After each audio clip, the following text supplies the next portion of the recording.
Física. E aqui, tela compartilhada. Compartilhar a janela toda. Tá, a janela toda. Aqui, muito bem. Estão vendo a minha tela compartilhada? Conseguem ver? Sim. Na gravação tá tudo bonitinho aqui. Tá, beleza. Então vamos lá. Muito bem. Escalas termométricas e diagrama de mudança de fase. É uma parte bem técnica, relacionado aos primeiros conteúdos, os primeiros conceitos, que seria a energia térmica, né? O que é a energia térmica? É aquela energia associada ao calor que está dentro de um corpo. E aí, um pouquinho mais para frente, eu conto um pouco mais de curiosidade para vocês sobre isso, quando a gente for falar de termologia, não de termometria, tá bom?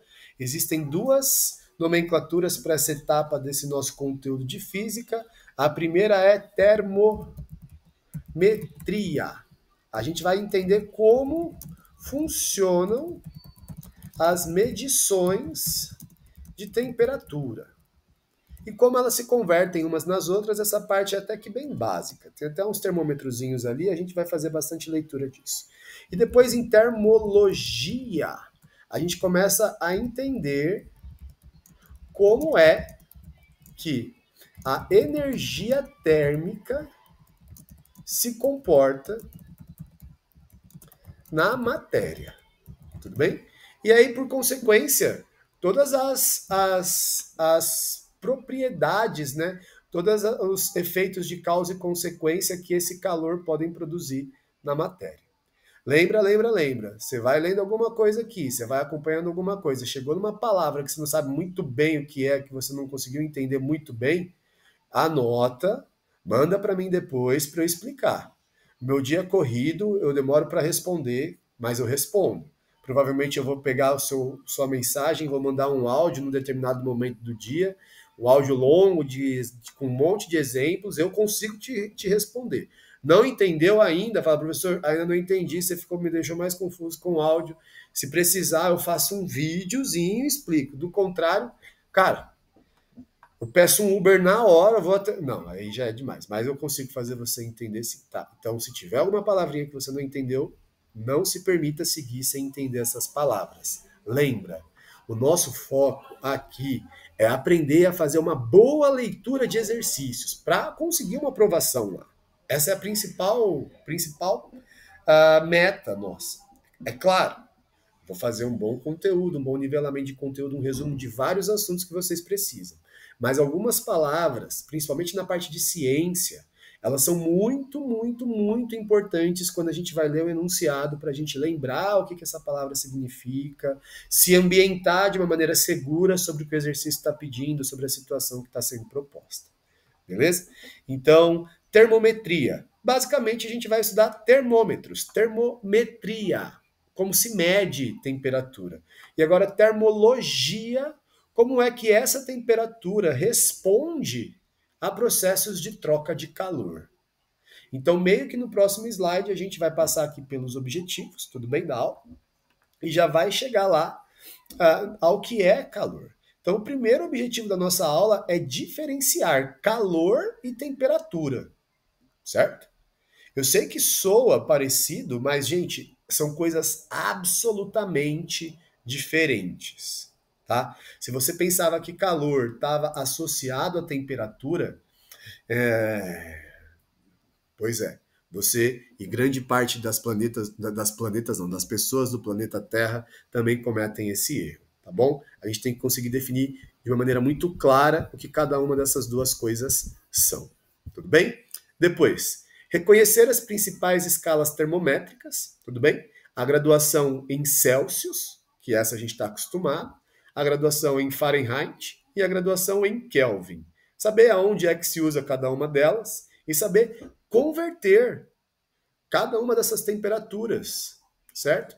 De uma escala em outra, caso seja necessário. E quando que vai ser necessário? Quando a gente sentar o bumbum na cadeira lá em dezembro e for fazer a prova, porque vai cair isso daí, tá bom?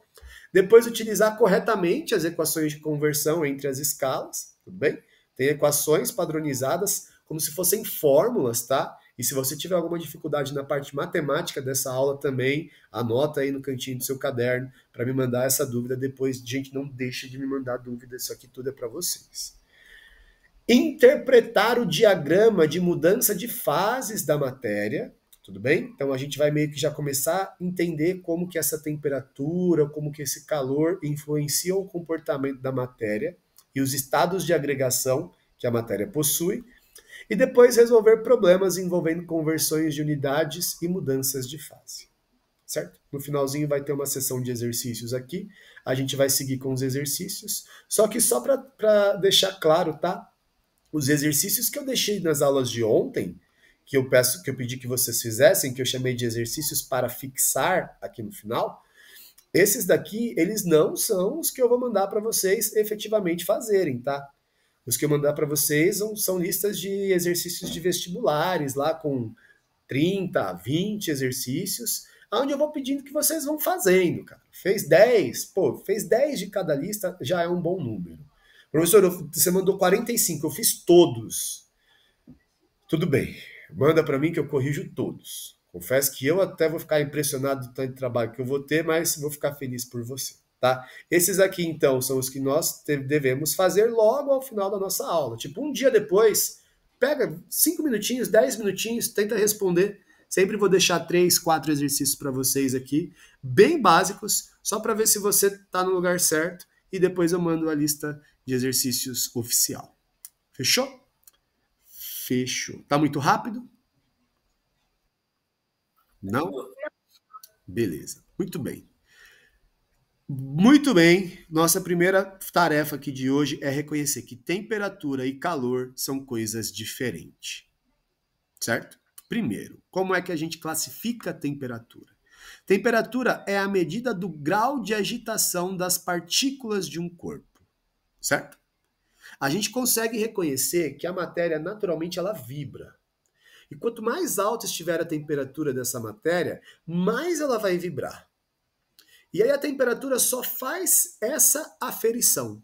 Aferição é tipo aferir, medir, tá bom? Aferição. Lembrem dessa palavra, essa palavra aparece frequentemente dentro desse assunto.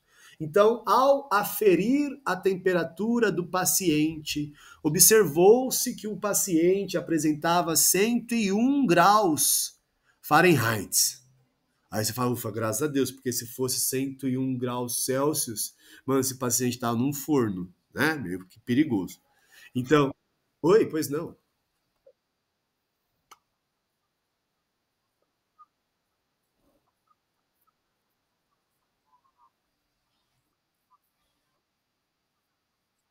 Aqui, ó. Tcharam! Tá? Só uma coisa, não é que é de sétimo ano, tá? Existem algumas escolas que não usam o sistema de apostila que vocês usam lá no Andrade, talvez até na escola da Carol e da Giovana e do Pedro sejam diferentes, tá? Mas no Andrade, lá onde a gente estuda, onde eu trabalho, o método apostilado oferece para o sétimo ano essa parte de energias térmicas. Mas a grande maioria das escolas oferecem esses conteúdos como química, física e biologia somente no nono ano. E aí tem uma boa quantidade de aulas de química, física e biologia para eles desenvolverem esses assuntos no nono ano. Então possa ser, por exemplo, que o Pedro não tenha visto isso no sétimo, tá? É um currículo de Fundamental 2. Em algum momento tem que ser solto para vocês. Inclusive, eu até meio que discordo um pouco disso ser apresentado lá no sétimo ano. Porque, pensa contigo, no sétimo ano você não tem habilidade matemática ainda para trabalhar com uma equação dessa. Porque você está começando a trabalhar com equações do primeiro grau, aí chega um cara lá de ciência e fala, Tó, calcula isso daí. Pronto, você estragou a cabeça da criança para mim. Entendeu? Viu?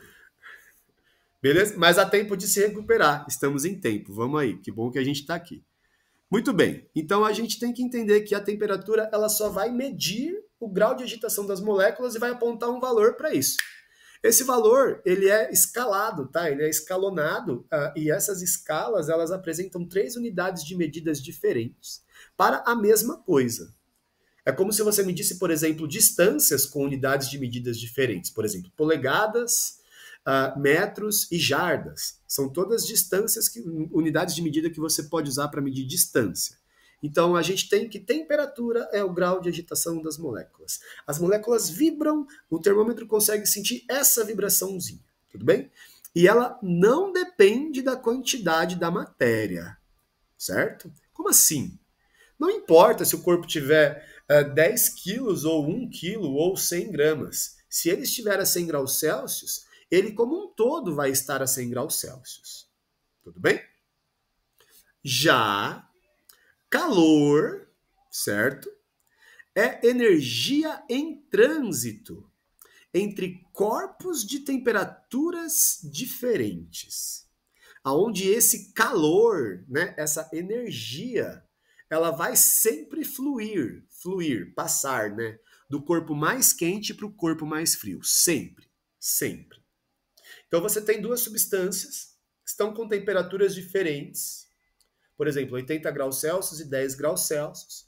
Em algum momento essas substâncias entram em contato, fazendo com que essas temperaturas possam meio que oferecer a passagem da energia térmica do que está quente para o que está frio.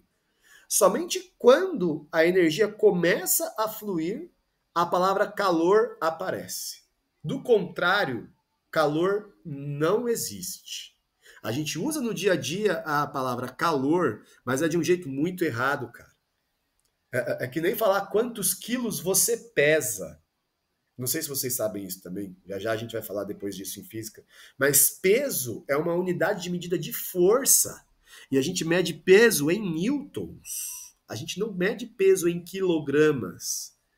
Aí, tipo, tá tudo errado. Se você for pensar, as pessoas saem por aí falando um monte de bobagem, aí eu tenho que ficar desfazendo essas bobagens. Então, calor, quando a gente fala assim, nossa, hoje tá mó calor, né? Tá errado. Como que seria o correto para falar isso? Olha só como que fica bonito. Nossa, evidentemente hoje é um dia que tem uma temperatura ambiente muito alta, fazendo com que então o ambiente transfira essa energia térmica para mim, para que eu finalmente receba calor, agora sim tá certo, e sinta que a temperatura do meu corpo também aumente. Aprenderam como que usa a palavra calor? Sim. Agora, se alguém fala isso na sua frente na rua, o que que você faz com esse alguém? Pois é, né? Vai que sai fora, cara. Que papo é esse? Mas é isso, é isso. Depois fala que a pessoa, o pessoal de física é meio que doido, mas é só que as pessoas não sabem física. Por isso que não é todo mundo doido, tá bom? Então, calor é o quê? Energia em trânsito, do corpo quente para o corpo frio. Mas chega uma hora que essa passagem de energia meio que para. Vocês conseguem sugerir em que momento que isso acontece? Boa, boa. Então nós temos uma temperatura que estava alta, uma temperatura que estava baixa, e essas diferenças de temperatura é o que motivam a passagem de calor deste para este. O calor começa a fluir de um corpo para o outro, esse daqui começa a perder um pouco de vibração, e esse aqui começa a ganhar um pouco de vibração. Até que as vibrações se. Começa com E, termina com equilíbrio. Boa, acertou. Boa, boa, Duda. Equilíbrio. E aí esse equilíbrio é atingido. Então, nesse momento, a gente tem que entender que o calor, ele para, tudo bem? Vamos lembrar aqui. O calor para quando os corpos atingem o equilíbrio térmico. Olha que nome bom, cara. Equilíbrio térmico. Nossa, fez todo sentido. É quase que autoexplicativo. O que é o equilíbrio térmico? Responde. É o equilíbrio térmico. Enfim, entendemos bem, inclusive, certo?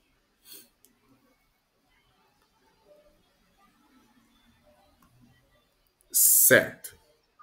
Obrigado.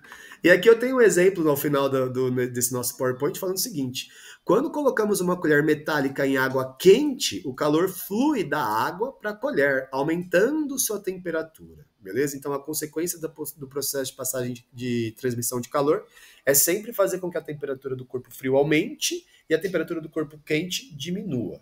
Tudo bem? Temperatura e calor muito bem definido e diferenciado. Aí a gente começa a associar isso aos processos de mudança de fase da matéria, porque fica fácil da gente reconhecer. E mais algumas palavras devem ser apresentadas para vocês aqui, de um modo que vocês entendam a partir de hoje para sempre. Sempre. Sempre. Vai haver algum dia que vocês vão pegar o trem e alguém vai perguntar para vocês, então se preparem. Tudo bem? A gente reconhece que a matéria existe em 3 estados de agregação. Tudo bem? Sólido, líquido e gasoso. Primeiro, é fundamental definir, tá? Materiais sólidos apresentam forma e volume definidos. Tudo bem? Isso aqui é um tópico que frequentemente também é citado e cobrado em exercícios, principalmente do Enem. O Enem, por vezes, cobra isso daqui. Já os líquidos apresentam volume definido, porque dá para medir o volume de um líquido, certo? Mas a forma é de acordo com o recipiente, beleza? E por último, os gases não apresentam nem forma e nem volume definidos. Tudo bem? Vocês precisam de exemplos para entender isso ou eu posso seguir?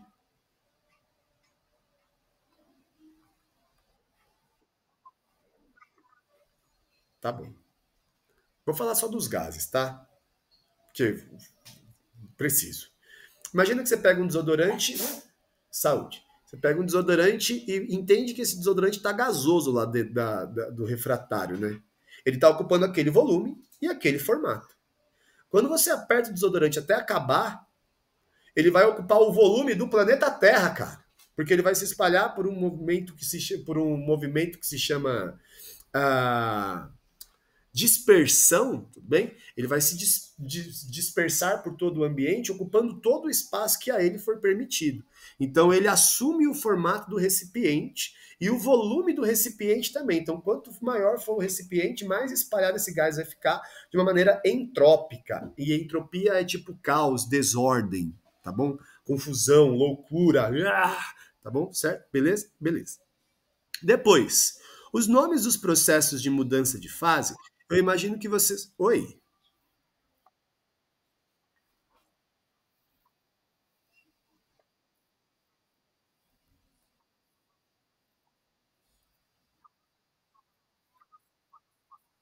Sim, sim, sim, sim, sim. Mas- Não, mesmo não tendo forma e volume. Eu vou, inclusive, tentar fazer um experimento para vocês dar uma olhada aqui. Só um minuto. Fiquem aqui, eu vou pegar uma seringa.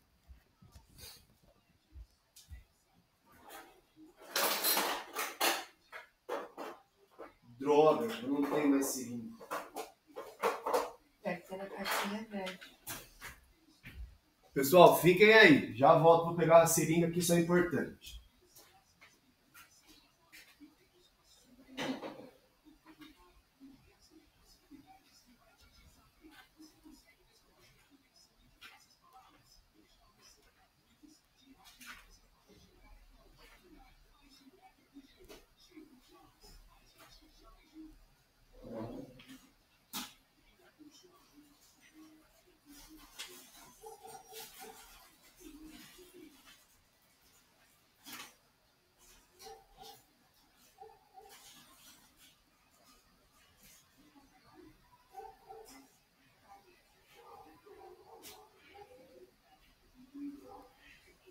Tem?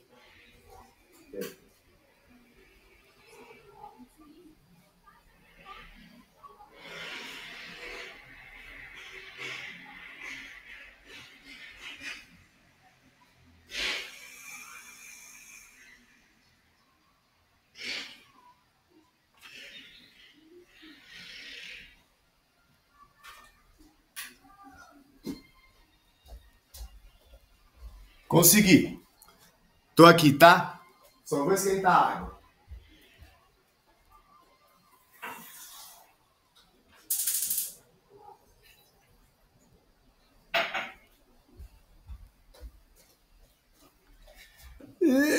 Muito bem, me dê 2 minutos para a água esquentar que eu já mostro para vocês o que o Igor falou, tá? Mas é fundamental, que bom que você citou isso e que eu lembrei desse experimento. Sim, se você pega um gás e começa a diminuir o volume dele, comprimir ele, a pressão dele aumenta. E aí, inclusive, não só a pressão dele aumenta, mas também o estado de agregação dele pode mudar.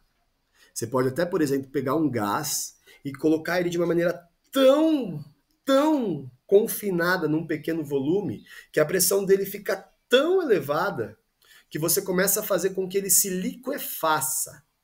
Ele deixa de ser gasoso e passa a ser líquido. Tanto que, não sei se vocês sabem, mas o bujão de gás que vocês compram para alimentar o fogão na casa de vocês, caso você não tenha gás encanado, ele é vendido em litros, né? É um bujão de 13 litros. E se você pega o bujão assim, ele está líquido, esse gás está líquido lá dentro. Porque a pressão com que é mantido esse gás lá dentro é uma coisa absurda. Beleza? Tudo bem? Sim. Muito bem. Vamos ver o experimento? Acho que vocês vão conseguir ver.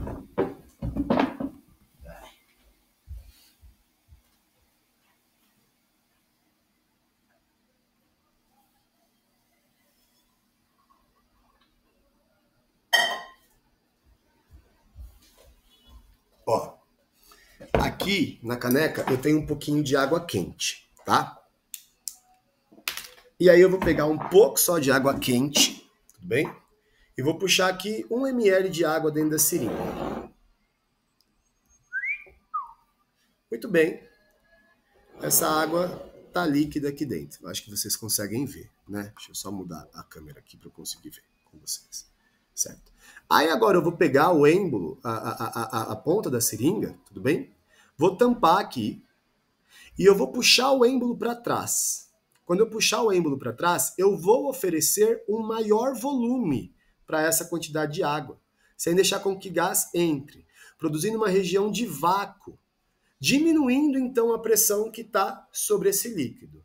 E eu acredito que seja a ponto desse líquido, eu vou colocar aqui perto da sombra do meu rosto, seja a ponto desse líquido começar a entrar em ebulição aqui dentro, ó. Tá vendo? Conseguiram ver? Certo? E por que que ele evaporou?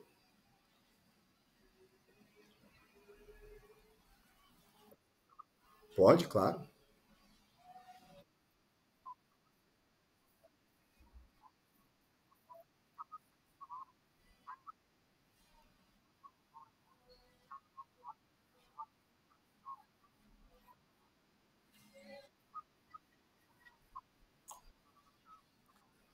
Tá, eu vou precisar te corrigir. Você respondeu com muita lógica. Só que nesse caso, o que eu estou fazendo não oferece calor. Eu não consigo oferecer calor para a água diminuindo a pressão sobre ela. A única coisa que vocês precisam reconhecer é que se eu diminuo a pressão, ó, a água fervendo lá dentro. Se eu diminuo a pressão, eu tenho mais espaço. Eu tenho mais espaço para essa água se espalhar por lá. Só que como ela está com uma alta temperatura, talvez com uma pressão menor seja suficiente para com que esse líquido se desprenda e ele comece a ficar gasoso. Fez sentido? Fez. Muito bem. Então, os nomes de estados de agregação da matéria a gente reconhece, tudo bem? Fusão, vaporização, condensação e solidificação. Basta ler e decorar, tá certo? Mas o nome das passagens que a matéria sofre ao aquecer e ao resfriar. E aí a gente precisa entender duas novas palavras, e eu vou soltar elas para vocês aqui agora, tudo bem? Então eu vou colocar assim, ó. Setas para a direita são transformações.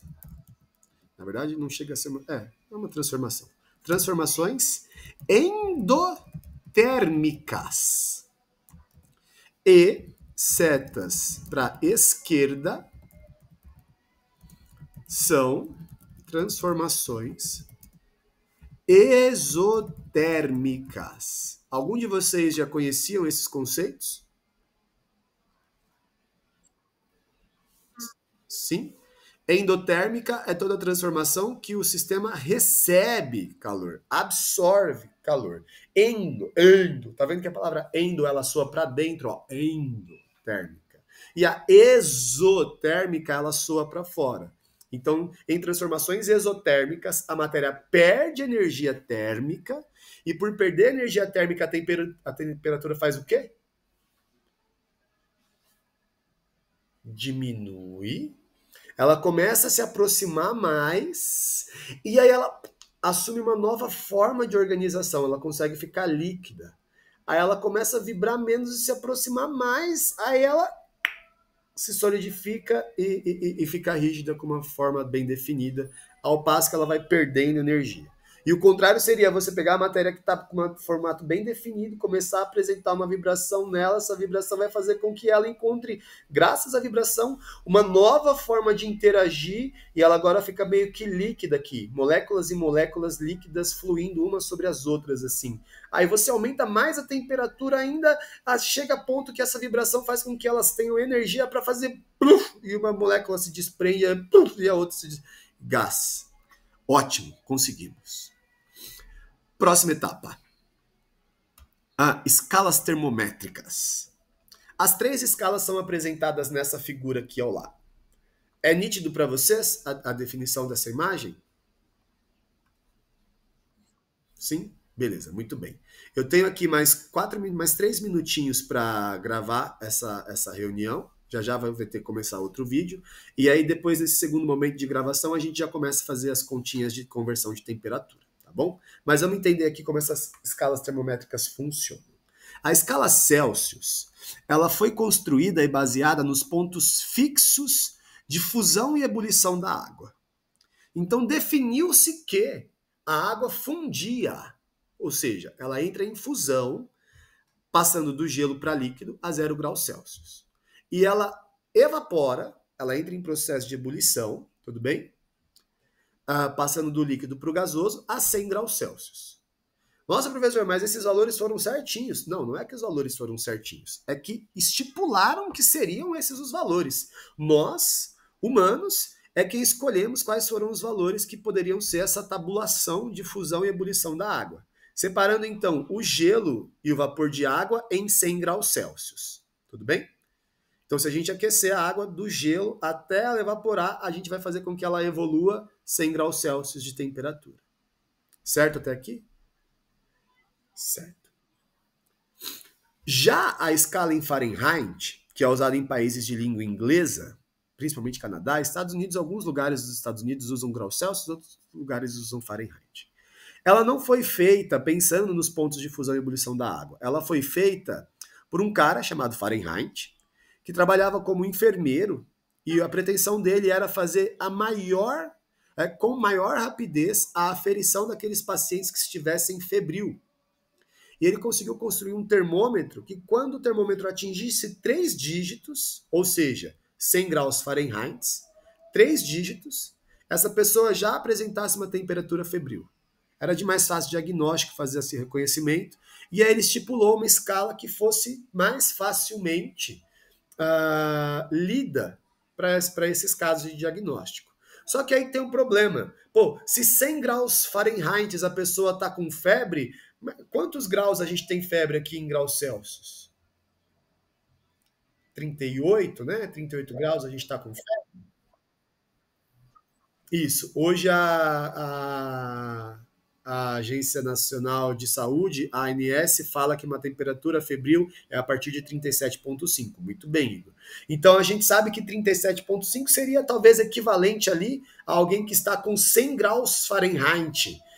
É a mesma coisa, só muda a forma da leitura numérica. E aí, por consequência, fizeram umas proporções, umas continhas e descobriram que, na verdade, 0 graus Celsius é exatamente a mesma coisa que 32 graus Fahrenheit. Beleza? São 2 valores para a mesma medida de temperatura. Enquanto os 100 graus Celsius são 212 graus Fahrenheit. O que te faz perceber, então, certo? O gelo do vapor de água em graus Celsius é escalonada e separada em 100 unidades. Já o gelo de água e o vapor de água em Fahrenheit é escalonado em 180 unidades. Porque a distância de 32 graus Fahrenheit para a gente aquecer a água sólida nos Estados Unidos, até com que ela fique gasosa, a gente vai ver uma evolução de 180 graus. Ela vai para 33 Fahrenheit, 35 Fahrenheit, 50 Fahrenheit, 110 Fahrenheit, 200 Fahrenheit e finalmente em 212 Fahrenheit ela começa a evaporar. Então a gente, se imaginássemos, os dois termômetros teriam as mesmas temperaturas, só que os graus Fahrenheit, o termômetro em Fahrenheit, seria muito mais escalonado, com muito mais grauzinhos na medição. Conseguiram imaginar isso? Justamente a partir daí, produziram uma equação que consegue fazer esse cálculo de um jeito mais rápido. Para a gente não ficar fazendo regras de 3 com dois valores. Muito bem, essa fórmula existe, cara, há uns 200 anos ela tá lá, assim, ó. Pronto, pensaram isso para nós, entregaram para nós, a gente pronto. Alguém teve que tirar aquele bagulho do zero. A gente agradece, fala obrigado, senhor. E a gente só usa a fórmula, a gente vai aprender a usar a fórmula hoje. Já a escala Kelvin, que não recebe graus, tá? Kelvin, não é graus Kelvin, são Kelvin. Não pode falar graus antes de Kelvin. É graus Celsius, ok. Graus Fahrenheit, ok. Kelvin, não tem graus. Por quê? Por que não? Kelvin foi um cara que falou assim, pô, a gente tem que universalizar essa conversa aí. Porque tem uns malucos lá no Brasil falando em graus Celsius, tem outros falando em Fahrenheit, e eu não consigo fazer esses caras se entender. Então vamos fazer o seguinte, já que temperatura é o grau de agitação das moléculas, eu vou inventar a escala de outro jeito. Esquece a água. Literalmente o cara cagou para a temperatura da água. O que ele pensou? Se a temperatura é a agitação da molécula, imagina quando a molécula para. Ele chama isso de zero absoluto. E esse zero absoluto é 0 Kelvin. É a temperatura mais fria que pode existir. Ali no nosso termômetro, nós temos uma correspondência de que 0 Kelvin, olha lá, ó, 0 Kelvin são menos 273 graus Celsius. São 273 graus Celsius abaixo de zero. Tudo bem? Abaixo de zero. Enquanto em Fahrenheit é menos 459 graus Fahrenheit. E nada abaixo disso existe, tá? Não existe nenhuma temperatura abaixo de 0 Kelvin. Tudo bem? E aí, só para a gente conseguir relacionar, o ponto de fusão da água acontece em 273 kelvins. E a ebulição dela em 373. Ela também tem uma certa conveniência porque ela consegue separar o gelo d'água e o vapor d'água, essa distância aqui, ó, de gelo de água e vapor d'água, em 100 graus tabelados, beleza? Essa distância aqui também corresponde a uma distância de 100 graus. Então, se fôssemos pensar em graduação, os kelvins e os Celsius têm a mesma graduação entre eles ali. Beleza? Beleza. Muito bem. Seguindo agora para o nosso último momento, a gente vai precisar conseguir fazer as conversões usando essa formulinha aqui que está pronta para a gente conseguir calcular. Certo? Muito bem. Se formos transformar graus Celsius para graus Fahrenheit, nós precisamos usar essa equação aqui. Meu Deus, professor, tem que decorar? A partir do ano que vem, sim.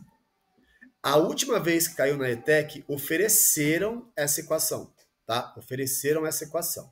Só que ela não estava escrita assim. Ela estava escrita assim, ó. Deixa eu mostrar para vocês. TC sobre...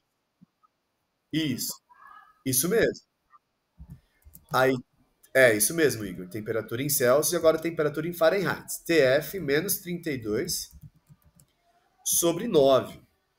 Ela estava de uma maneira, eu acredito que menos apetecível. Me agrada um pouco menos ver isso sem as frações, certo? Mas não deixa de ser matematicamente a mesma coisa. Você tem a divisão da temperatura em Celsius por 5 assim como você tem aqui no quadro branco, e depois você tem a divisão por 9 da diferença entre a temperatura em Fahrenheit e 32 graus. E aí a gente só tem que fazer uma substituição e achar a variável que falta, fazendo aquela parada de multiplicar em cruz, somar, diminuir e terminar as continhas. E a gente vai treinar no próximo slide, tá? E aí, por consequência, também fizeram uma fórmula para relacionar a temperatura em Celsius e em Kelvin, aonde a temperatura em Celsius é a mesma temperatura de Kelvin menos 273. Basta só tirar 273 do que foi aferido naquele valor, tá? E agora, como forma de fixar essas continhas aqui, a gente vai fazer alguns cálculos nas próximas páginas do nosso slide. Beleza? Certo? Eu peço que essa hora vocês esbocem os cálculos, tá? Aí junto comigo no seu caderno. E se você conseguir ir indo à minha frente, mano, solta as mãos e vai. Beleza? Depois só verifica a resposta para ver se está tudo certo. E é nóis. Inclusive, já já, se eu não me engano, tem mais 15 minutos apenas da gravação dessa reunião do Meet. Lembra que o Meet grava só uma hora, mantém só uma hora a reunião, já já a gente vai cair, a gente volta no segundo link, faz o segundo momento e aí, vida que segue. Muito bem, muito bem, muito bem. Deixa eu copiar isso aqui para usar na próxima página. A temperatura de 20 graus Celsius equivale a quantos Fahrenheit? Muito bem. Não é que a gente tem que acertar, é que a gente só não pode errar. E se fôssemos pensar em não errar, o que nós eliminaríamos com certeza dessa questão? O 32 Fahrenheit, lembra? Lembra que o 32 Fahrenheit é a temperatura em que a água está sólida. Vocês lembram disso? Então, 20 graus Celsius, a água não está sólida. E dá até para você chutar esses 36 aqui também, tá? Então, professor, nossa, beleza, entendi. Eu posso pensar em eliminar as alternativas? Você deve pensar em eliminar as alternativas para você não correr risco. Agora, a gente tem 50% de chance de passar se a gente chutar, mas não viemos aqui para isso. Então, a gente tem que converter. São 20 graus Celsius, não são? Então eu vou precisar pegar esses 20 graus Celsius e botar aqui na minha fórmula. Vou fazer contexto na forma de fração, como eu expus para você na outra página lá, tá? 20 dividido por 5 é igual a temperatura em Fahrenheit, menos 32, dividido por 9. Agora eu tenho que achar esse TF aí. E pensando em matemática, as equações do primeiro grau, e se alguém tiver dificuldade, por favor, registra a dificuldade em equações, tá? Fala, professor, manda amanhã para mim. Professor, eu tenho dificuldade em resolver equações com frações, resolver equações do primeiro grau. Me ajuda? Eu mando uma lista para você com 50 para você treinar e você resolver isso até semana que vem, tá bom? Temos que resolver essa continha aqui. Dá para dividir 20 por 5, que você vai encontrar 4. E vai ser agora temperatura em Fahrenheit menos 32 sobre 9. E eu tenho que isolar a temperatura em Fahrenheit. Para isolar agora eu preciso tirar o 9. O 9 que está dividindo a minha temperatura em Fahrenheit tem que ir lá para o outro lado agora, multiplicando esse 4 aí, certo? Professor, eu faço diferente. Tudo bem, vai dar o mesmo resultado, tá certo?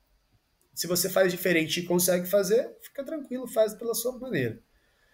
Agora a gente tirou o 9 multiplicando 4. Então a gente pode substituir lá aquele 4 vezes 9 por 36, igual a temperatura em Fahrenheit menos 32.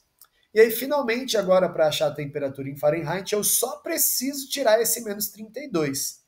E tudo que eu troco de lado da minha equação, eu preciso inverter a operação que esse cara faz.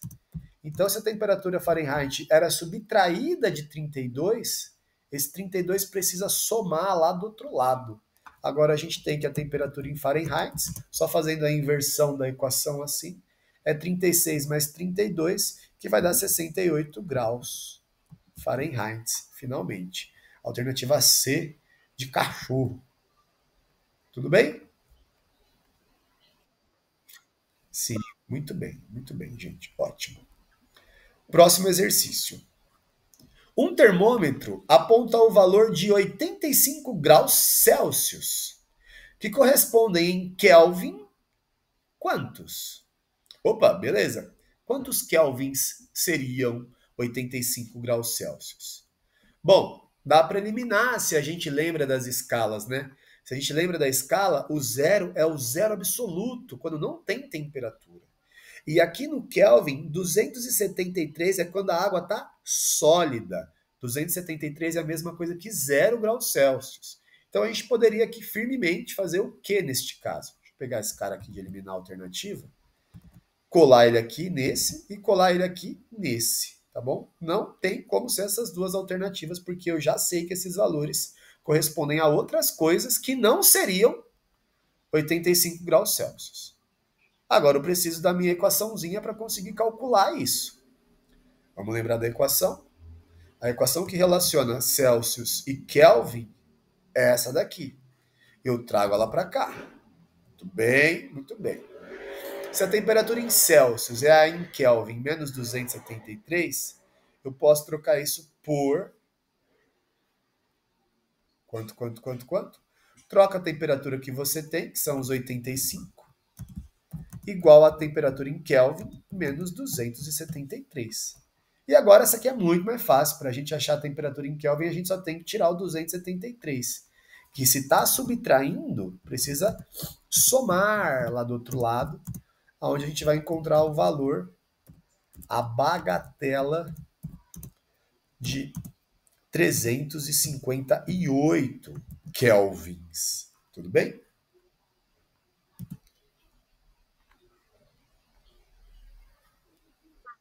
Tudo bem, obrigado. Certo? Tá muito rápido ou não? Certo. Muito bem. Agora mais duas perguntas, certo? Duas perguntas teóricas. E aí a gente em seguida vê os videozinhos de apoio que eu coloquei aqui, encerra esse momento, encerra a reunião e volta para matemática, tá?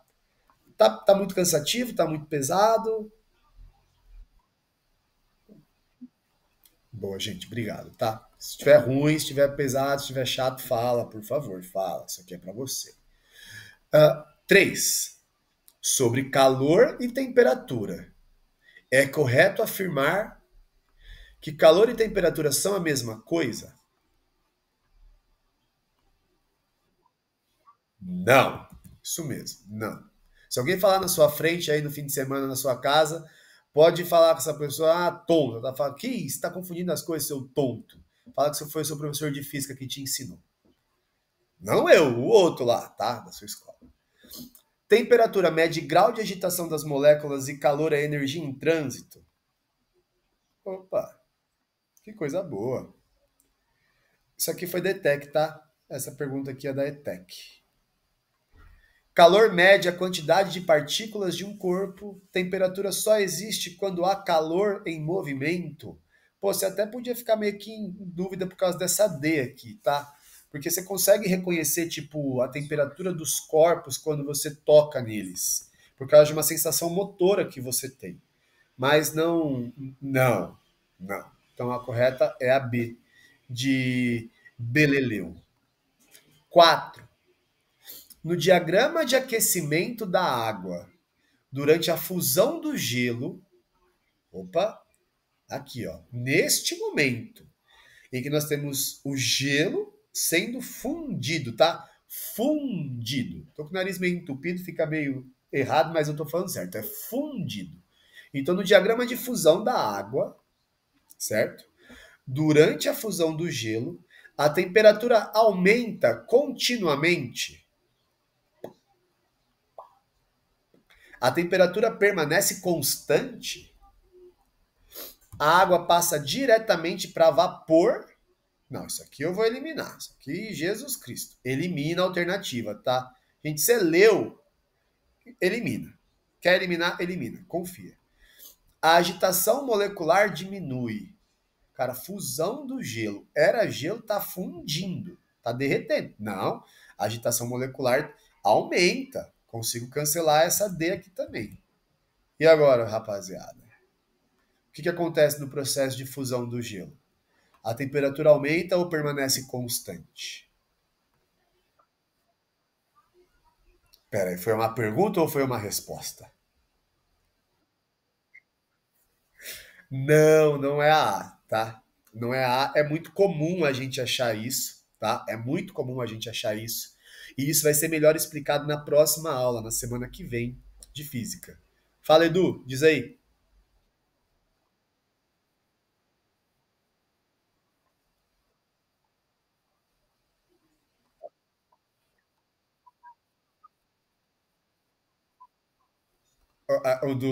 Da radiação, assim? Cara, existe uma radiação que se chama radiação infravermelha, certo? Essa radiação infravermelha ela está associada à energia térmica. E é essa radiação que viaja lá do Sol até nós e aquece a gente. Essa radiação, quando bate na nossa testa, ela pode ser absorvida pela nossa temperatura, pela temperatura que a gente está. Na verdade, cara, nem é assim que funciona. Não é o laserzinho que atira na sua testa e descobre. É só o laserzinho só para apontar para parecer que alguma coisa está acontecendo. Na real, você quando está quente, você emite radiação. Inclusive, eu vou até mostrar aqui, ó, uma imagem de câmera térmica. Vou parar o compartilhamento da tela e vou fazer outro compartilhamento, tá bom? Só um minuto. Dá uma olhada aqui, ó. Quando você observa uma imagem de uma câmera térmica, você reconhece, olha lá, ó, tá vendo? Que essa câmera ela é sensível à radiação emitida dos objetos. E aí essa radiação, quando tem uma certa temperatura, ela emite uma frequência. E aí esse termômetro consegue, a partir dessa frequência, conseguir relacionar a qual temperatura isso está associado. Consegui explicar? Opa, boa, muito bem. A gente vai falar de ondulatória em física também, tá? Ondulatório é o estudo de ondas, radiação, energia radiante, todas essas coisas. Só para terminar a parte de física, voltei a compartilhar aqui, tudo bem? Peraí. Tá. Vocês estão vendo a tela compartilhada? Tá, beleza. A correta é a B, tá bom? A temperatura permanece constante. Como assim? Veja bem. A água a 0 graus Celsius está sólida. Mas quando ela derrete, ela fica líquida. Mas ela também é líquida a 0 graus Celsius. Então, em 0 graus Celsius, a água pode tanto ser sólida quanto ser líquida. E se você tiver, por exemplo, lá no cooler da praia, água e algumas pedras de gelo, dá para você ter certeza absoluta, jurar juradinho, que você sabe que a temperatura lá é 0 graus Celsius. Porque é a única temperatura em que a água pode ser encontrada sólida e líquida. Depois a gente vai ver um gráfico muito bem desenhado representando isso, que a gente vai reconhecer isso melhor, tá? Mas na fusão e na ebulição, a 100 graus Celsius, a água consegue assumir os dois estados de agregação. Então, pode ter vapor de água em 100 graus Celsius? Pode. Pode ter água líquida em 100 graus Celsius? Pode. Pode ter os dois? Pode. Pode ter os dois. Beleza? Então, por isso que a temperatura permanece constante. Sempre que ela muda de fase, a temperatura permanece constante. Aí aqui vocês têm 4 exercícios para vocês treinar. Solicito que até o fim de semana vocês façam os exercícios dessas 4 aulas que nós tivemos, para em seguida eu mandar a listinha para vocês, tá? E aqui ao final, como eu combinei, sempre 2 vídeos de apoio, e nesse caso são só vídeos de apoio de resolução de exercícios, tá? A não ser um aqui que é do toda a matéria, não sei, desse mapa mental aqui, eu gosto desse pessoal, desse vídeo. Tem um vídeo muito bom que explica os estados de agregação da matéria aqui. Beleza? Beleza. Vou sair da reunião, todo mundo vai cair, a gente já volta no próximo link. Beijo, até já. Tchau.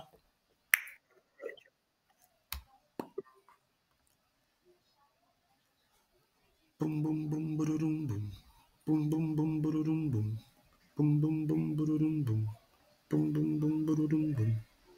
Barare Aí sim você tem temperatura suficiente para fazer com que as partículas atômicas se separem umas das outras e você tenha a matéria num estado de agregação que é chamado de plasma. Existe um quarto estado de agregação da matéria, mas ele é apresentado para vocês talvez só no ensino superior. Poucos são os materiais que no ensino médio oferecem esse plasma como estado de agregação da matéria. Espera aí que eu acho que a minha esposa vai falar alguma coisa. Fala, professora. Você mostra o simulador do efeito colorado da temperatura de ebulição dos átomos? Sim, é que a gente vai falar de transmissão de calor na semana que vem, aí eu vou mostrar o laboratório. Ela lembrou que tem um laboratório virtual que dá para usar, que visualmente dá para ver muito bem esse ganho de temperatura e todas essas coisas.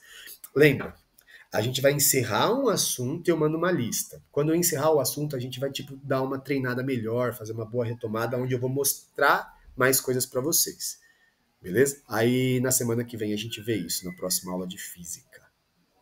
Alguém está esperando biologia aí? Alguém quer biologia semana que vem? Alguém? Boa! Boa. Tá? Porque vocês gostam ou porque vocês detestam? Biologia? Biologia preferida? Biologia não é a matéria preferida de ninguém.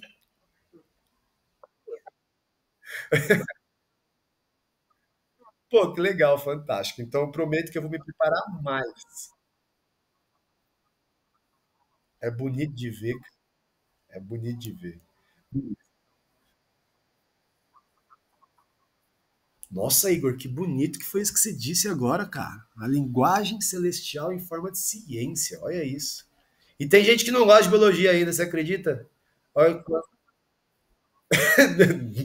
não, não precisa tanto também.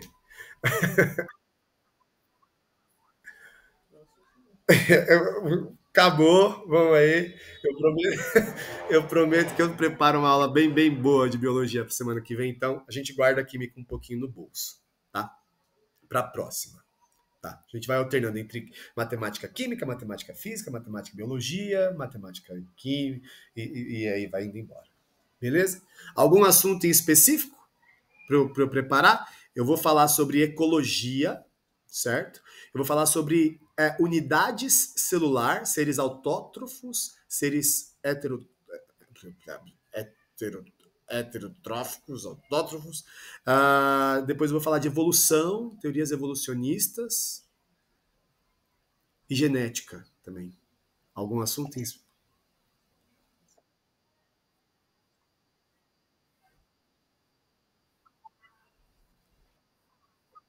Tá, então a gente começa por genética.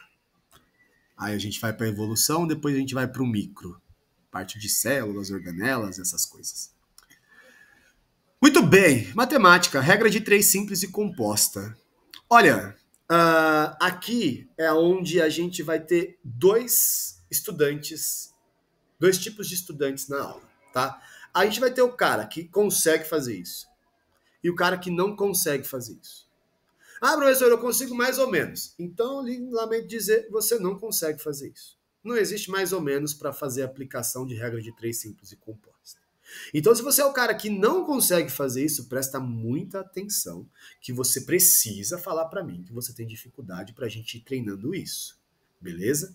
Esse pensamento lógico matemático que a gente vai ter que ter agora é fundamental. E o cara que consegue fazer isso, aproveita para melhorar. Beleza? Beleza. Só que tem um objetivo bem específico: falar sobre as constantes de proporcionalidade. Aqui estão os nossos objetivos da aula, de regra de três simples e composta, tudo bem? E aí a gente começa já entendendo o que é que são grandezas diretas. Oi, viu só? É uma boa hora de vocês me ajudar. Muito obrigado, Edu. Valeu, querido. Estão vendo aí? Agora? Sim? Ótimo, beleza. Vocês estão vendo claramente a tela? Tá um tamanho bom para vocês? Enquanto vocês veem a tela, vocês veem a mim também. Ótimo, era isso que eu queria. Grandezas diretamente proporcionais. Opa, fala aí, Igor.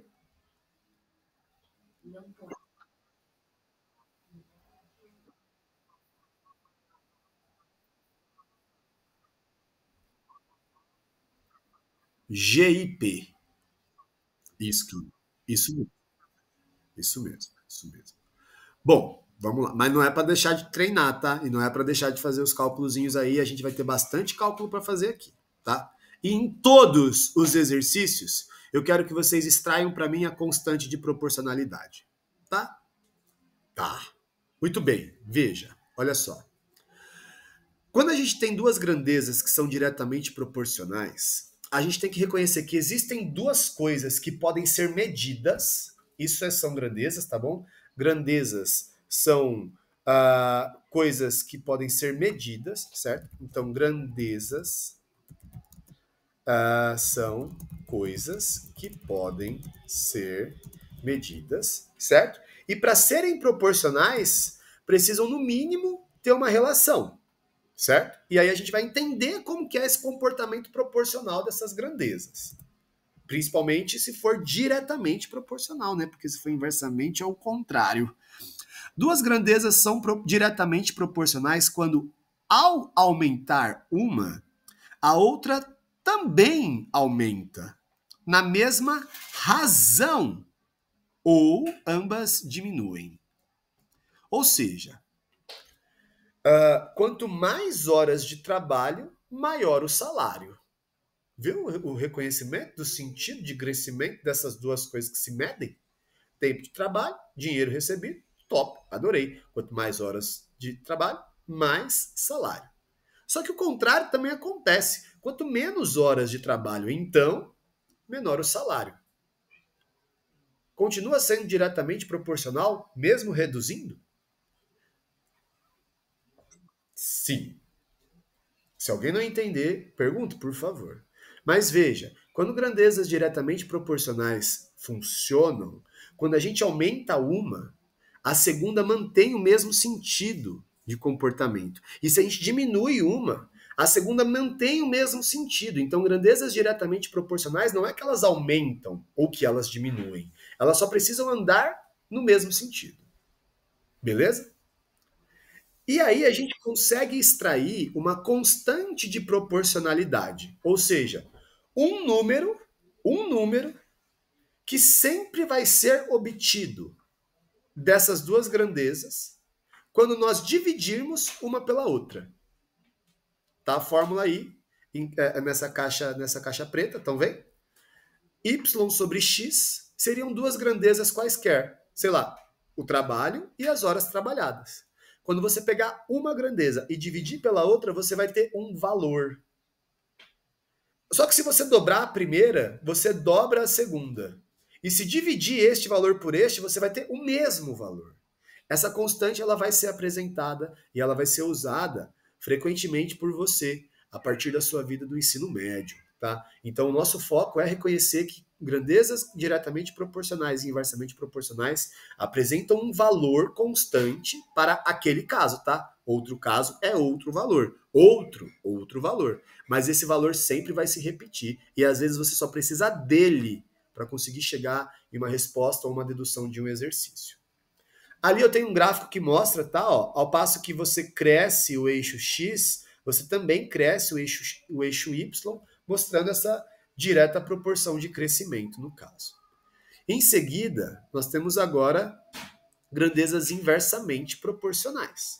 E aquelas que são classificadas como inversamente proporcionais, elas precisam ter esse comportamento. Se a gente aumenta uma, a gente reconhece que a outra precisaria naturalmente diminuir. Só que se a gente diminui uma, para ser um comportamento inverso, a segunda precisaria aumentar, sempre em direções contrárias. Então, grandezas diretamente proporcionais, a direção da mudança é a mesma, certo? Seja para mais ou para menos. Grandezas inversamente proporcionais, elas ficam em sentidos opostos, inversos. Como o exemplo que eu coloquei ali. Quanto maior o número de operários, menor o tempo de construção. Quanto maior o número de operários, menor o tempo de construção. Faz sentido, você tem mais gente trabalhando, menos tempo trabalhando você precisa para conseguir entregar o que vai ser feito. Beleza? Sim. Já a constante de proporcionalidade desta É encontrada a partir da multiplicação entre as duas grandezas. A gente vai pegar uma grandeza, vai multiplicar pela outra e vai ter um valor obtido entre as duas. O produto dessas duas grandezas gera uma constante. E se você dobra o número de funcionários, o que acontece com o tempo para a construção da obra? Diminui pela metade, certo? E se você aumenta 10 vezes o número de funcionários, o tempo para a confecção da obra vai diminuir o quê? 10 vezes. Então, enquanto você multiplicou uma por 10, a outra vai fazer o contrário. O que seria esse contrário? Dividir por 10. De modo que se você pegar esses valores extremos e multiplicar um pelo outro, quanto que vai dar? O mesmo valor que você tinha no começo, porque o comportamento da multiplicação entre duas grandezas inversamente proporcionais é constante. Tudo bem? Sim. Daqui para frente agora é só parte processual. Regra de 3 simples. A gente vai fazer uma técnica, tudo bem? Muito tranquila, muito tranquila, para fazer a produção dessa resposta. Ah, professor, eu estou acostumado a fazer regra de 3. Ótimo. Nada é tão ruim que não possa piorar. Então, aquilo que é bom também pode melhorar, né? Vamos melhorar aí se a gente conseguir. Vamos fazer primeiro aqui o cálculo do primeiro exemplo. Se 3 quilos de maçã custam R$ 12, quanto custam 5 quilos de maçã? Eu preciso conseguir montar uma relação entre esses valores. E a gente está acostumado a fazer isso assim, ó. Pô, se 3 custam 12, então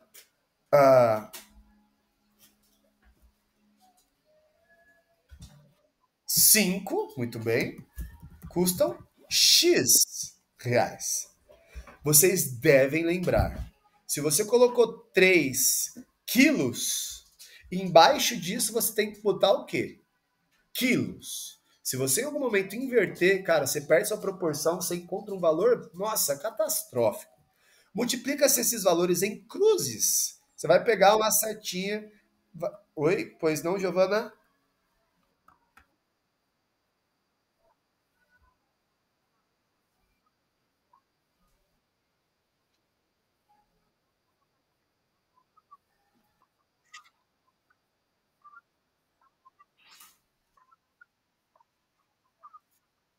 Sim.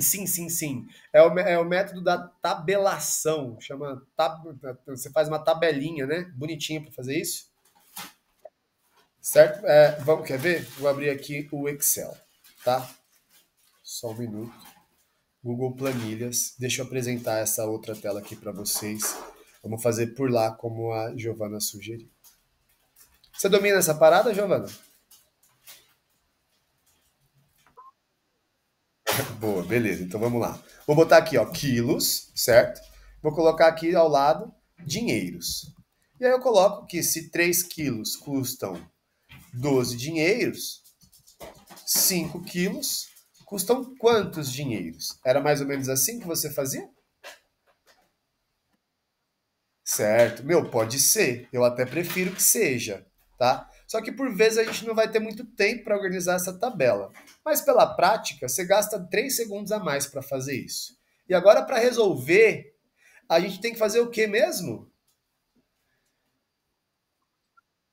Gente, olha só, vamos jurar juradinho, todo mundo levanta o dedinho mindinho aí e fala: "Eu juro juradinho que eu nunca mais vou fazer uma multiplicação em cruzes sem avaliar se a proporção é direta ou inversa". Beleza? Porque se a proporção for inversa e você multiplicar em cruzes, vai dar bem errado. Então, antes de eu fazer a multiplicação em cruzes, eu preciso botar aqui do lado da minha tabela. É GDP ou é GIP? GDP. Se for GDP, aí eu resolvo direto. Beleza? Vou fazer essa diagonal aqui. Beleza? Vezes a outra diagonal. E ao multiplicar as diagonais, eu vou ter então 3x, certo? Igual a 5 vezes 12. Tudo bem?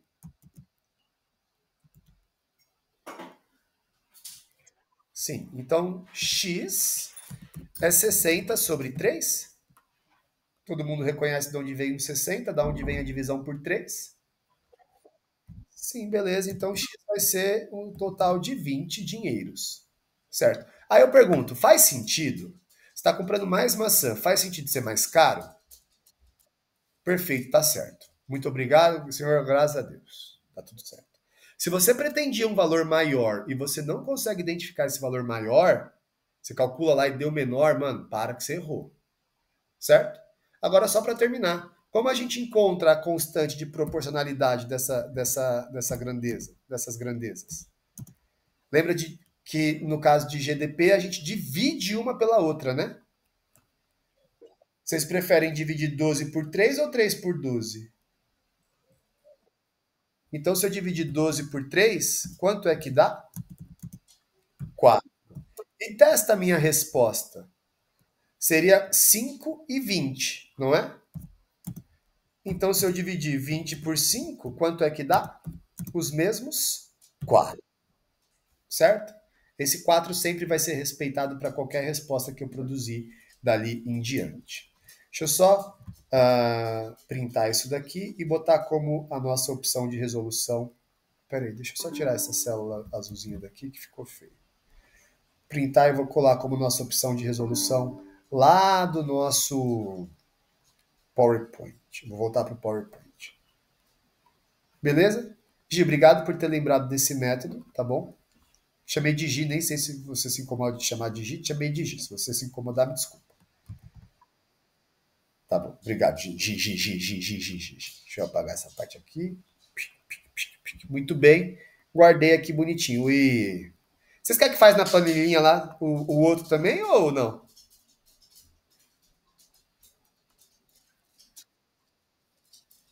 Tá? Certo. Próximo. Em uma fábrica, 40 máquinas sustentam a produção de peças trabalhando 8 horas por dia. Investidores compraram mais 10 máquinas. Em quanto tempo a produção precisaria trabalhar para garantir a produção das mesmas peças? Opa, eu tenho mais máquinas trabalhando, então eu vou precisar de um intervalo de tempo menor. Vamos montar as nossas proporções? Vamos botar aqui quais são as nossas grandezas? Máquina, máquinas e peças. É verdade, opa, horas, perdão, desculpa, putz grilo. Quantas máquinas? 40. E 40 seriam 8 horas. E agora quantas máquinas? 50. Olé! Te peguei, cara. Por que 50, gente? 10 máquinas a mais, tá bom? 10 máquinas a mais. Aí agora eu preciso classificar antes de fazer a multiplicação em cruzes. É GDP ou GIP? É GIP. Para resolver GIP, a gente vai ter uma etapa a mais. A gente vai precisar pegar isso daqui, certo? Fechou? Deixa eu botar aqui, certo? E para resolver, como é GIP, precisamos inverter o lado dos números. Vamos mostrar o que vai acontecer aqui. Vou pegar os números e vou trocar eles de lado, certo? Como assim? Vem ver. Olha só. A minha gata miando. Gata maluca. Eu vou montar isso aqui de novo. Olha só. Só que agora deste jeito. Dá uma olhada. Vou ter que subir o 50 e deixar com o 8 e descer o 40 e deixar com o X. Ah, professor, mas eu aprendi que é melhor fazer direto. Eu posso multiplicar em linha reta. Não, gente, não. Porque vocês vão ter regra de três composta já já. E se você não manjar fazer essa inversão, você se perde. Entenderam o que aconteceu aqui? Eu só inverti o lado ali, bonitinho, tranquilo. Certo? Qual lado que a gente tem que inverter? Qual lado a gente tem que inverter? Dos números. Acertou. Qual lado? O lado dos números. Qual? O dos números. Isso, professor. O lado dos números. Então aqui eu vou colocar uma diagonal dessa seta aqui. Ó, que bonitinha essa seta. Eita peste, ficou muito grande essa seta. Deixa eu colocar ela mais fininha aqui. Depois, essa outra diagonal. Outra. Bota aqui, seta. Deixa eu trocar aqui também a espessura da seta. 4 pontos, muito bem. Mostrei aqui para ficar bem guardadinho para vocês na hora de vocês estudar. Eu vou ter o que então na diagonal do x? E, gente, sempre coloca na equaçãozinha a diagonal do x primeiro, tá? Vai ficar mais fácil. Vou ter 50x, certo? Igual a 40 vezes 8, que vai dar 320. Então, x é 320 dividido por 50. Que eu não gosto de zeros, dá para cortar. 32 dividido por 5 vai ser 6,4 horas. E assim como eu pretendia, o tempo realmente baixou? Sim, dá 6,4? É 6,4 horas. 6,4 horas. Então, tudo certo. Falta só uma coisa para terminar. O que, que falta para a gente terminar? Determinar a constante de proporcionalidade. A gente lembra disso? Exato. GDP divide uma pela outra. GIP, a gente multiplica uma pela outra. Então, como a gente encontraria a nossa constante neste caso? Multiplica o 40 pelo o 40 pelo 6,4. Quanto que é 40 vezes 6,4? Acredita em mim, tá? 40 vezes 6,4 dá 320. 320? Não, não. Espera que eu me confundi. Cadê?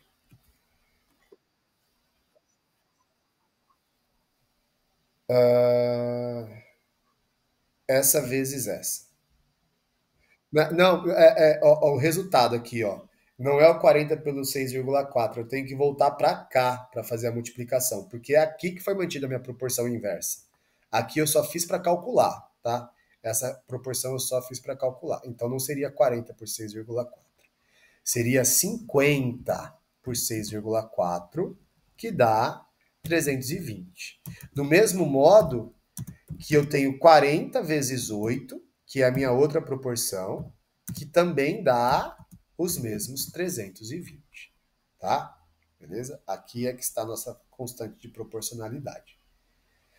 Precisa lembrar, GDP, a constante é da divisão de um pelo outro. GIP, a constante é da multiplicação de um pelo outro. E aí, agora a gente tem a mesma regra de 3, só que uma regra de 3 composta. Qual é a diferença? Olha, presta atenção. A diferença é que agora você vai ter 3 variáveis que dependem umas das outras, 4 variáveis, 5 variáveis, 6 variáveis. E o método de resolução é o mesmo, tá? Como a gente resolve isso? Vou montar para vocês uma estrutura, a gente tem que treinar essa estrutura para ficar bom nela. Não é muito difícil. A forma de pensar é sempre a mesma, certo? A forma de pensar a gente sempre vai ter que fazer a mesma coisa. Então eu vou ter que ler o exercício aqui e vou ter que relacionar isso. Vamos começar. Se 4 máquinas produzem 80 peças em 5 horas, quantas peças 6 máquinas produzem em 8 horas? E aí, para começar, eu vou até inserir aqui agora uma tabelinha de 3 por 3. Onde eu vou botar aqui as minhas grandezas. Quais são as minhas grandezas?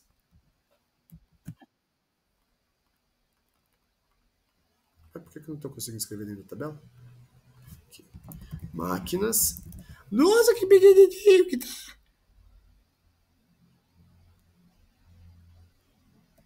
Nossa senhora.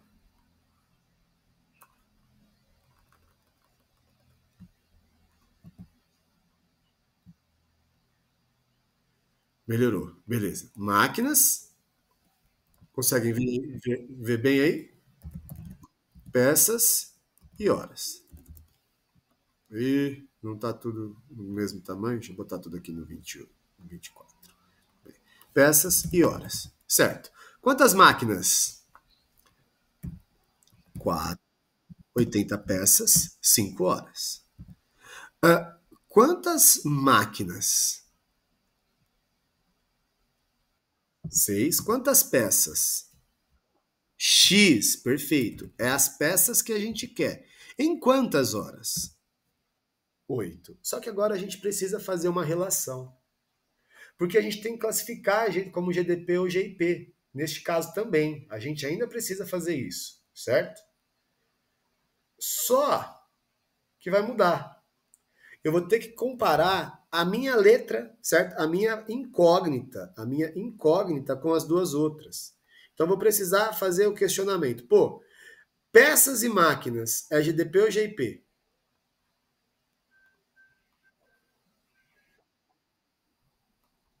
Mesmo?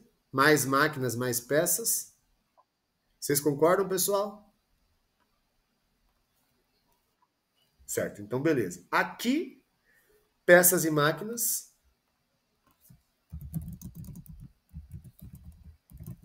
é GDP, certo? E peças e horas? Classifica também, por favor. GDP também. Opa, que bom. Neste caso, são todas proporcionais. Também é GDP. E agora, porque tudo é GDP, eu vou ter que resolver deste modo aqui, ó. Olha como que eu vou fazer isso.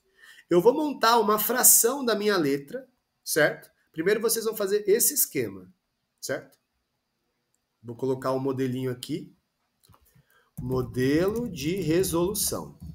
2 pontos. Vocês vão fazer assim, ó. Fração da letra igual a fração 1 vezes a fração 2 vezes a fração 3 vezes a fração 4. E se você tivesse 14 outras grandezas, você só ia ficar multiplicando uma fração pela outra. Certo?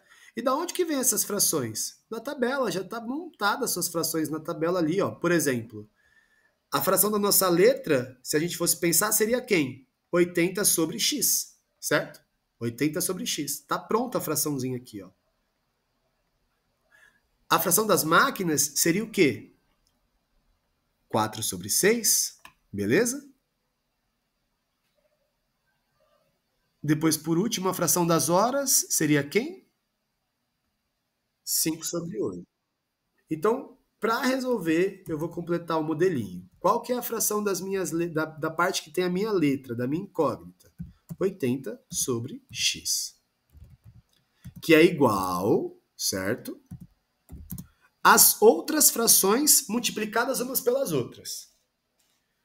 Então, 4 sobre 6, beleza? Vezes 5 sobre 8. Certo. Professor, agora como que eu resolvo isso? Eu resolvo com uma operação de multiplicação entre frações. Ah, mas e se fosse GDP ou GIP? E se fosse GIP? Por exemplo, imagina que essa parte aqui, ó, horas, fosse GIP com peças. O que eu teria que fazer na minha fração? Eu ia ter que subir o 8 no lugar do 5 e descer o 5 no lugar do 8. Ficou claro? Eu não vou mostrar, mas vocês têm que treinar. Se for inversamente proporcional, aquela fração que eu ia manter normal, eu só inverto ela. Ao fazer essa inversão, tudo vai funcionar bonitinho, tranquilinho. Agora eu tenho que terminar. Oi, desculpa, fala, Edu. Se for GIP, por exemplo, imagina que horas é GIP, certo? Se horas fosse GIP, ao invés de usar 5 sobre 8, lembra que para quando é GIP a gente inverte o lado dos números aqui nesse caso? A gente precisaria inverter os números da fração que corresponde a 5 oitavos. Então, ao invés de só daqui é GP, exatamente. Então a gente trava tudo e na hora de inverter, a gente inverte só os números daquela grandeza que é inversamente proporcional. Muito bem? Muito bem. Certo, beleza? Tô aqui, vocês estão aqui comigo? Tá todo mundo aqui? Beleza. Então, 10 minutinhos, tá, gente? É tempo da gente conseguir fazer o que é proposto. Tem que terminar umas continhas aqui tranquilinhas. Então, só naquela que eu tenho a proporção inversa, eu preciso fazer a inversão. Ao invés de usar 5 oitavos, eu usaria 8 quintos. Aí agora eu tenho que multiplicar essas duas frações aqui, ó. E como que eu multiplico fração? O numerador vezes o numerador, certo? E o denominador vezes o denominador. O de cima vezes o de cima, que é 4 vezes 5, e o de baixo vezes o de baixo, que é 6 vezes 8. Professor, eu trabalho com simplificação. Eu consigo fazer frações multiplicadas umas pelas outras e ficar simplificando. Posso ficar simplificando? Fica à vontade, querido. Tá tudo bem. Agora a gente tem que fazer aquela nossa multiplicação em cruzes. Porque basicamente isso daqui seria a mesma coisa que isso, ó. 80 para 20 e x para 48, certo? Quando você tem uma fração igual a outra, é a mesma coisa que isso aqui. Agora a gente resolve do jeito que a gente está acostumado. Você montou ali uma coisa que estava confusaça, do jeito que agora você está mais acostumado a fazer, então você vai fazer 20 vezes x e 80 vezes 48, que Jesus Cristo do céu, quanto que vai dar? 80 vezes 48 dá 80 vezes 40, que dá 3.200. 80 vezes 8 dá 640, então dá 3.840. Se eu dividir por 20, eu acredito que eu não errei, tá? Acredito muito que eu não errei. Mas se eu errei, me desculpa. Dá 1.920 peças. Quê? É tudo isso de peça?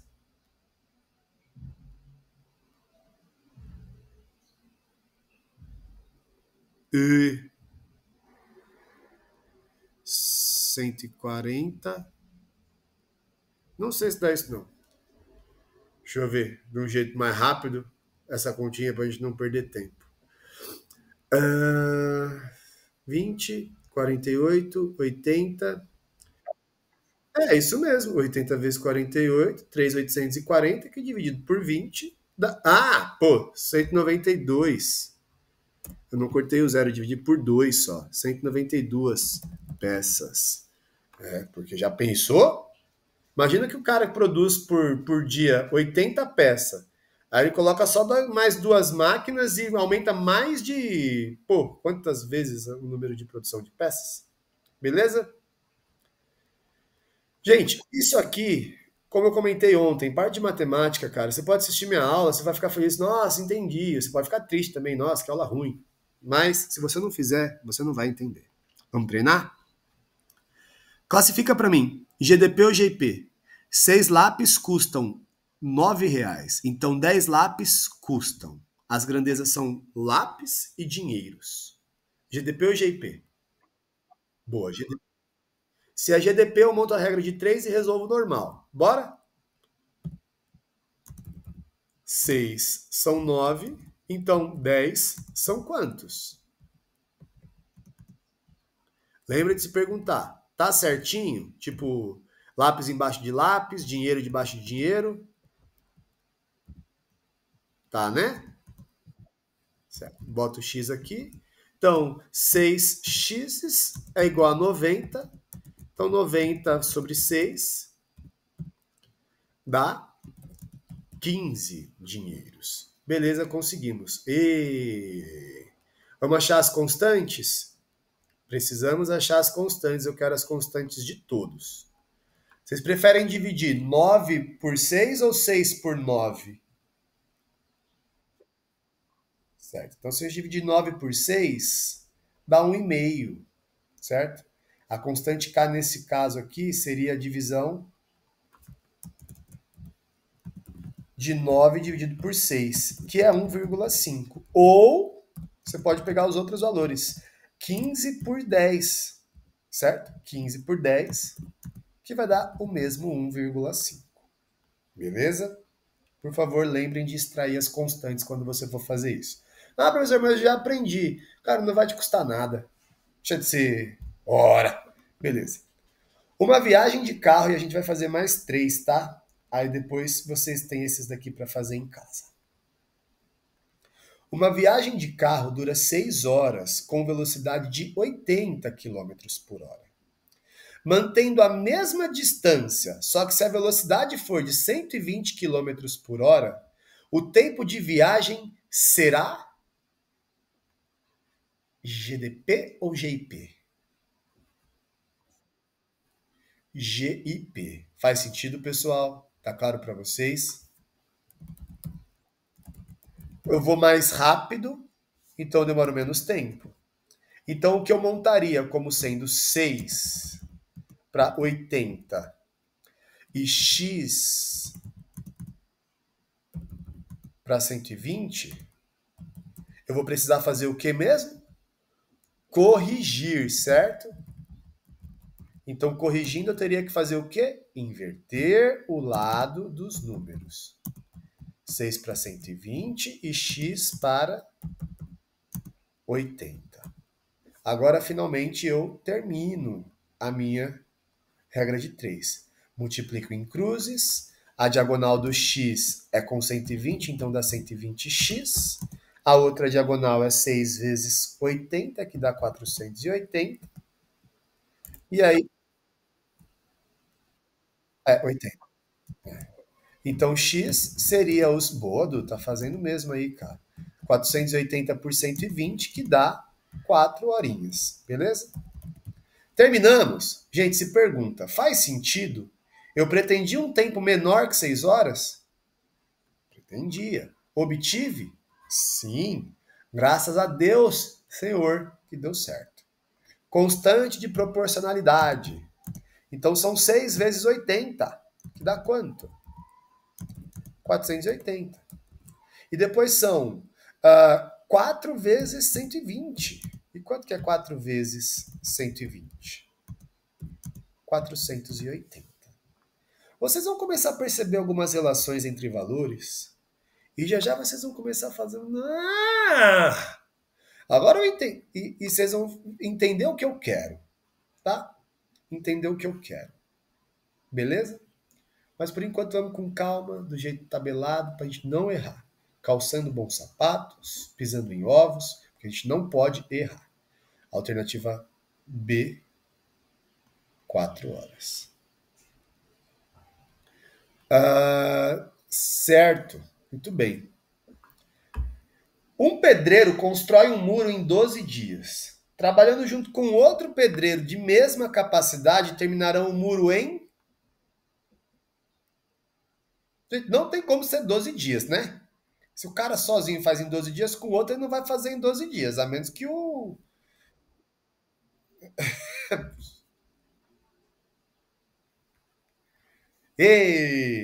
Beleza.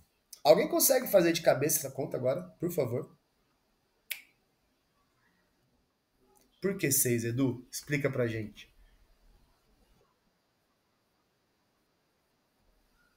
Lembra que as inversas, elas têm comportamento contrário? E aí a gente já pode começar a pensar assim, tá? Então olha só, olha o que o Edu disse. Primeiro, para começar, a gente tem que classificar. Classifica. G e P. E como o número de pedreiros dobrou, eita peste, o número de dias deve fazer o contrário de dobrar. E o que seria o contrário de dobrar? Dividir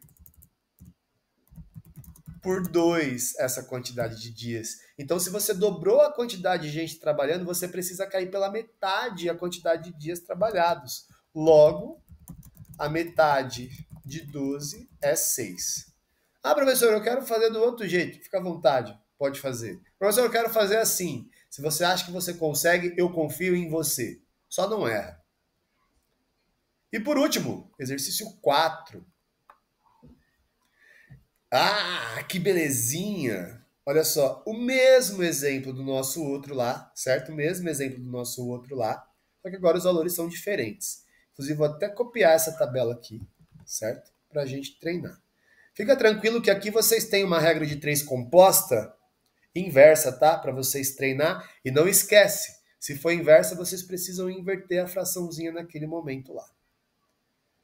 Veja bem, Temos máquinas, peças e horas, tudo de novo. Só que agora são duas máquinas que produzem um total de 500 peças em 4 dias. Opa, não são mais horas, são dias. Então, quantas peças, X peças, 4 máquinas produziriam em 6 dias? Lembra de classificar, tá? Peças e máquinas são o quê? Antes de tudo, precisa classificar.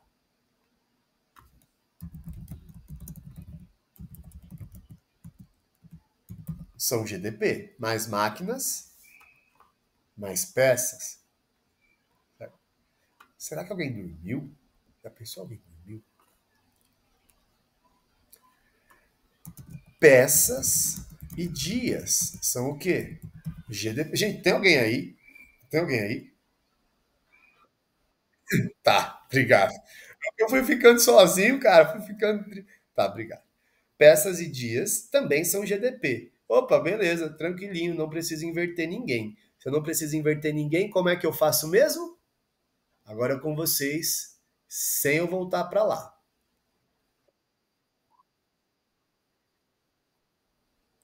Opa, e o que, que eu faço com a fração da letra?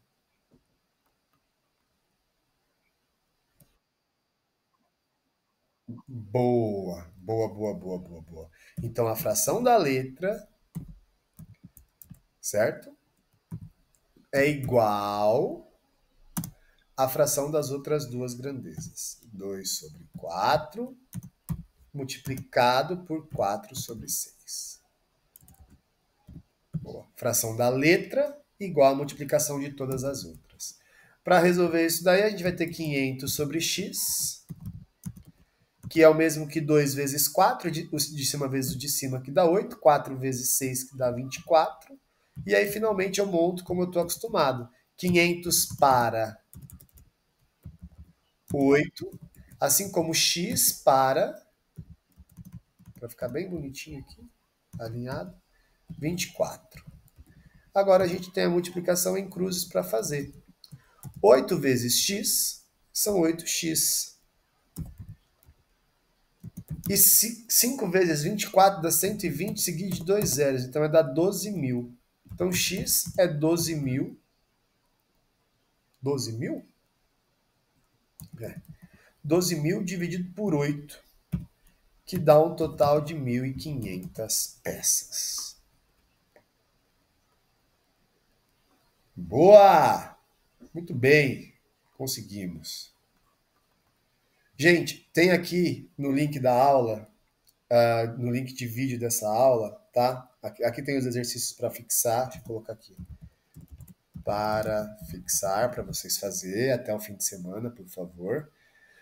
Aqui tem um videozinho que, se eu não me engano, são só resoluções de questões, tá? Só resoluções de questões.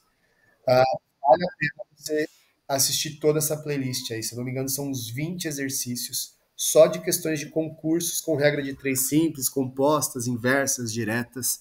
Olha, é uma boa coisa que você faz para você. E faz o exercício durante o vídeo, tá? Passa aí meia horinha desse sábado estudando isso, vai ser importante. Tem exercício que envolve GDP e GIP com porcentagem também.